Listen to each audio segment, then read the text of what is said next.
er dejligt at se, at der er så mange mennesker, der er dukket op for lige at følge det. Ikke fordi jeg tror, der bliver en hel masse at se. Vi kommer i hvert fald ikke til at se dyr, hvis de render ud lige nu. Trækkerområdets hjortelav, det er et lav, der sådan set er uafhængigt af de forskellige jagtforeninger her i området, men dækker området Vejle, Kolding og Fredericia. Den gamle hovedvej 170 og på Vejle til Kolding, og så alt det østpå. Vi blev startet for et års tid siden til et møde heromme i Vesterbro. Bortset fra det, så er det jo ikke sådan, at det her det er en jægersag, for det er det faktisk langt om, fordi vores ambition det er jo ikke at gå ud og skyde de her dyr, men det er at skabe en bestand, der kunne være til gavn for hele området og alle borgere og naturinteresserede. Så vi modtager selvfølgelig gerne den støtte, vi kan tilkomme. Og hvis man går ind på Trækkerområdets hjortelav, så er der faktisk en bankkonto derinde. Og jeg vil sige, små og store bidrag, de er velkomne. Og det var i grunden opfordring til. Jeg ved ikke, om du har lyst til at sige lidt om indhegningen her, Knud, og hvor lang tid du har haft den og så videre. Jo, ja. Det er godt, hvis du har... Jeg er færdig. Det er det, men jo, det eneste jeg lige vil sige, det er, at jeg har en lille forfriskning med i bilen, når vi nu har fået lågen åbnet. Ja, begyndelsen var jo, at vi havde jo egentlig kreaturer. Vi købte gerne 2 kreaturer hver forår, og dem skal vi hovedet af om efteråret. Så kom vi i tanke om, at det kunne egentlig være meget sjovere at have noget andet i stedet for kreaturer. Og så faldt vi tanke på, det var jo i 1986, at så ville vi have dårdyr her i stedet for.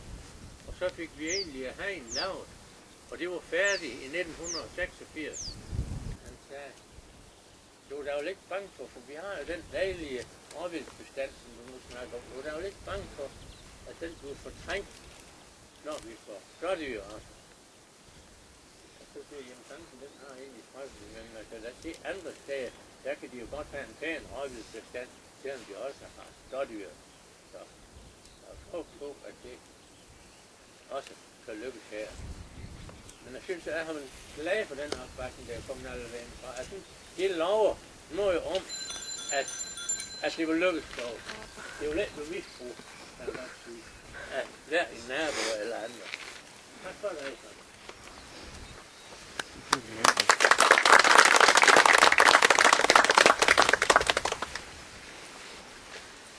Vi skal da næsten 2 mand om at lukke op på den her. Det synes jeg.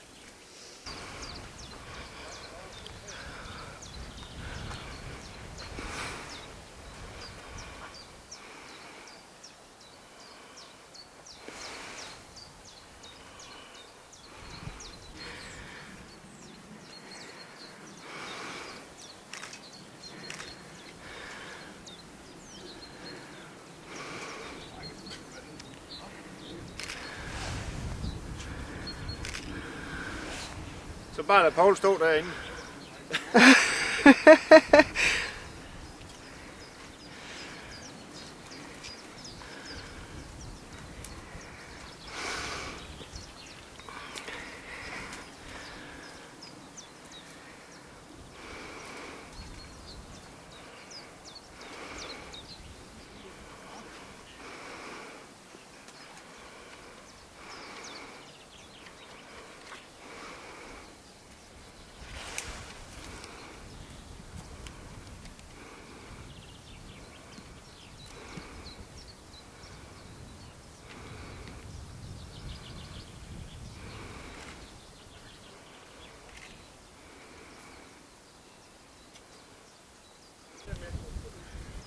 Lidt mere.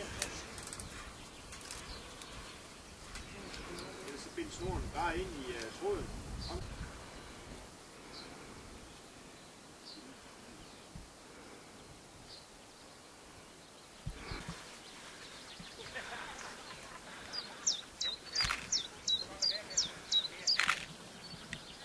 De opdagede ikke engang, der var hul. Nej.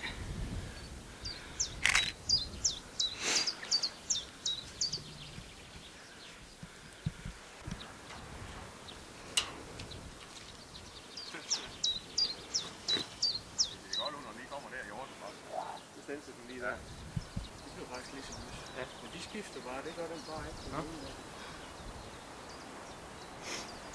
Men det er den lys farve, som er den rigtige farve. Ja. Der er mange, der har dårlige, de vil ikke have den nok farve. Jeg synes egentlig, det er flot, som den er.